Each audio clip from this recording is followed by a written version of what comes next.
going on, y'all? Your boy Darius here back again for another video, and this time I am here with my review of WrestleMania 41 Night 1. And the show just went off the air about, say, 10-15 minutes ago now.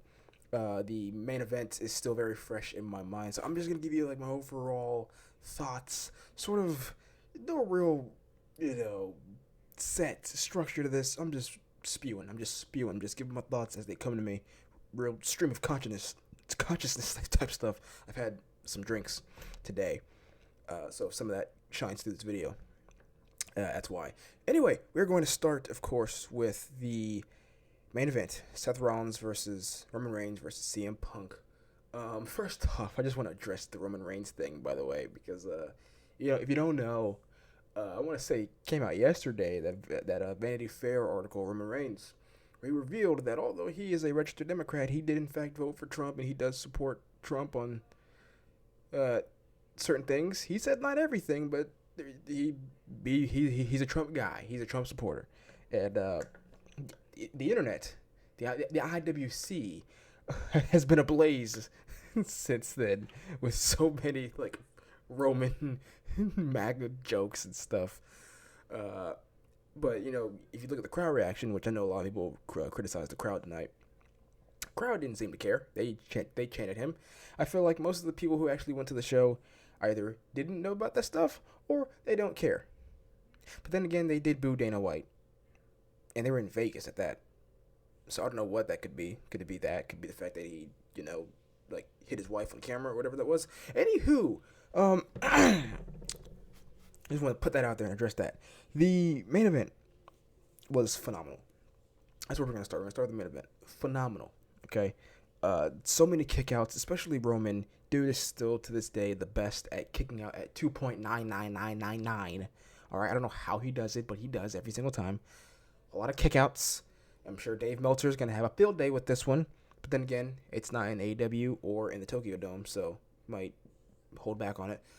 But yeah, a lot of false finishes, a lot of real good sequences. The favorite sequence, not counting like the ending, story stuff.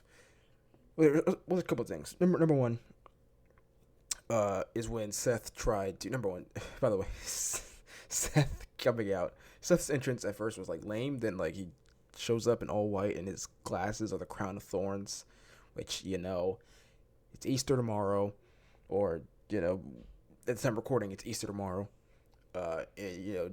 Seth has had the nickname CrossFit Jesus, and I'm pretty sure he's an atheist anyway. But it's just funny that I saw that. I was just like the crown of thorns. That's pretty ballsy, buddy. But the moment where he manipulates Roman, he's like, Roman, listen, even though we hate each other, this dude's an outsider. This dude's CM Punk. He's got to go. Let's take him on, and seemingly convinces Roman to help him shield bomb Punk through a table. And Roman does pretty good acting, some good facials, and just he could tell he's so conflicted. You could tell Roman's been taking some acting classes, because he does plan on moving to Hollywood, pretty much in the next year or two after this. So, but then Roman, of course, decides, no, I still hate you. I'm gonna powerbomb him myself, and guess what? You're gonna catch a powerbomb too. Pretty damn good sequence. Another favorite sequence of mine, I believe it's Punk hits Roman. No, Punk hits Seth with GTS. Seth falls to the ropes. Roman hits spear on Punk. Seth bounces off the ropes, curb stomp, and then they're all three are down. Real good, real great spot. But of course, the spot of the night, the spot of the match, the reason why this was the main event, even though Jey Uso coming out with a big main event on his back. Brother, you're opening the show. We'll get to him later. I went into this match predicting that CM Punk was going to win, just because I was just like, it's CM Punk. Seth Rollins, if you look at the way Seth has been, number one, on Raw, he stood tall. He beat both, he stomped both Roman and Punk, I think, and stood tall. So I'm just like, that's kind of, when it comes to wrestling, that type of stuff, who stands tall in the last show kind of matters a little bit. But then just in general, Seth always takes L's in these big moments. I'm just like, Seth's probably going to lose. Punk's going to win. But no. they did the thing that I wanted them to do, but didn't think they would actually do. In that, if you look at the story here, right? Let's break this down. Roman Reigns, manipulative son of a bitch. Okay, the character of the tribal chief, even when he turned face, he was still an asshole. He was just, our asshole. But even me, like me personally, I was never really fully into the tribal chief as a face because they just completely ignored any sort of character growth. There was no character growth, no character depth. He was just the same guy. He even said so in a promo. I'm not gonna change. Literally did not. Sami Zayn said that he would not join his War Games team unless Roman apologized to Jay. Guess what? Roman didn't apologize to Jay, and Sami joined War Games anyway, and it was all kumbaya, as if the last 3 years of the bloodline, him being manipulative son of a bitch, didn't happen.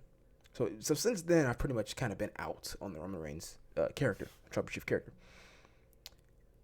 CM Punk, much as I like CM Punk, is an asshole because in character, him making the favor to have Heyman in his corner at Mania, knowing damn and good well what a guy like Roman Reigns with the trust issues that he has, you know exactly how he would react and how he would treat Heyman. You know that. Anyone could see that coming. Matt Murdock could see that coming, man. So with that, I was just like, man, Roman treats Heyman like shit. Punk being a little shitty to Heyman as well. And I know Rollins did the whole thing like, oh, he's going to stomp him, and then he didn't. But I'm just like, out of the three of them, Seth makes the most sense for Heyman to be like, you know what? I'm going with this guy. This is my guy now. I thought it could be a possibility that Heyman would just leave, right? That he would just be like, I'm not choosing anyone. I'm leaving. And then he'll go find his own, new Heyman guy. But I wanted it to be Seth. I thought Seth was the best option, and they actually did it. The moment was expertly captured, expertly filmed, expertly played out.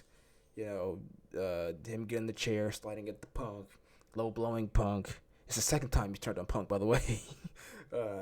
Handing it to Heyman, or handing it to Roman. And it was at the moment where Seth was, getting up to his feet, back all out for Roman hit.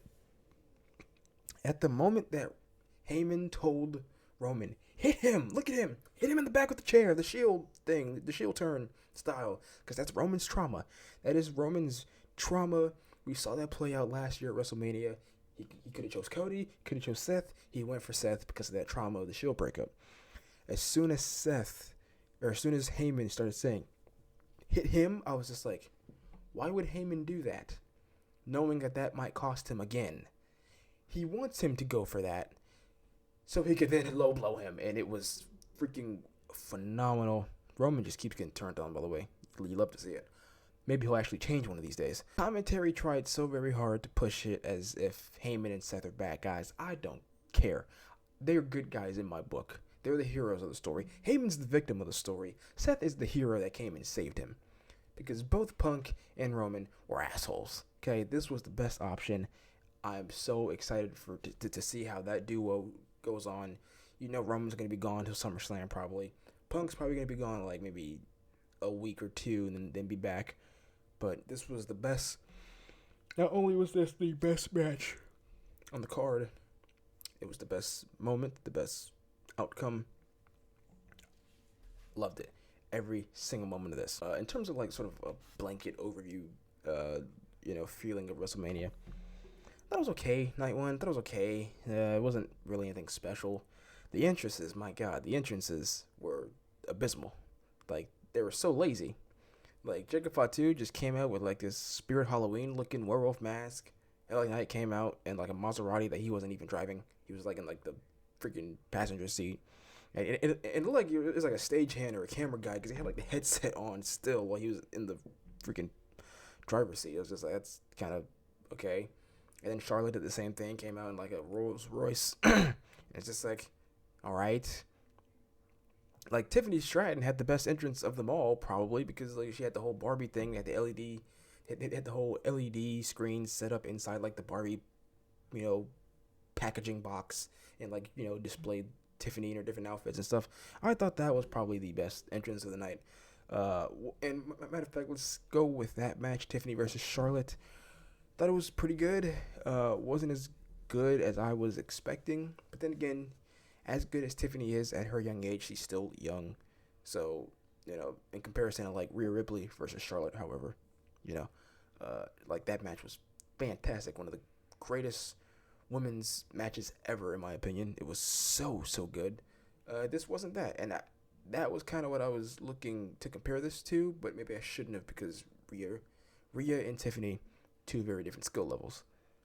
However, what I was looking forward to didn't happen as well. Was like a little bit of shoot fighting. I was like, if anything, if nothing else, let them get to a point where they get a little, real life chirpy and maybe start shooting a little bit. That'd be fun. Tiffany came away with the win, as I think everyone expected. I know when it comes to Charlotte, whenever she's in a title match, you always kind of suspect that she might win, but she did not this time. It was for the best. I have no idea where she goes next. Honestly, don't care. As great as she is in ring, I've been over Charlotte for quite some time now, and I feel like a lot of people have as well. Going back to Jacob Fatu and his Spirit Halloween mask, him versus LA Knight for the United States Championship did not go the way I thought it would. Sorta. I mean, I was sort of wishy-washy on it. I was kind of like, well, Fatu could win, or Solo could cost him. But then Solo came out on stage and then went to the back. So I'm like, okay, he's not at ringside. Unless he sprints down that long ramp, which I don't think that ramp was that long. But unless he sprints down that ramp and then goes to ringside and does something, I'm just like, Fatu might actually come away with the win here. And he did. Took like 2 mighty moonsaults. He got it done. The spot of this match, though, was like he went for the moonsault. And LA Knight got up, hit him with the BFT out of midair. At first, it kind of just looked like a botch of some sort. I'm just like, did LA Knight not know he was going for the moonsault because he fell forward? But now I'm like, oh, he hit. But the realization then hits you like, oh no, he hit a BFT. That's pretty cool. It's pretty cool. Thinks he's Randy Orton or something. New Day versus War Raiders was all right. Okay, there were some kind of close call spots, some gnarly looking spots, but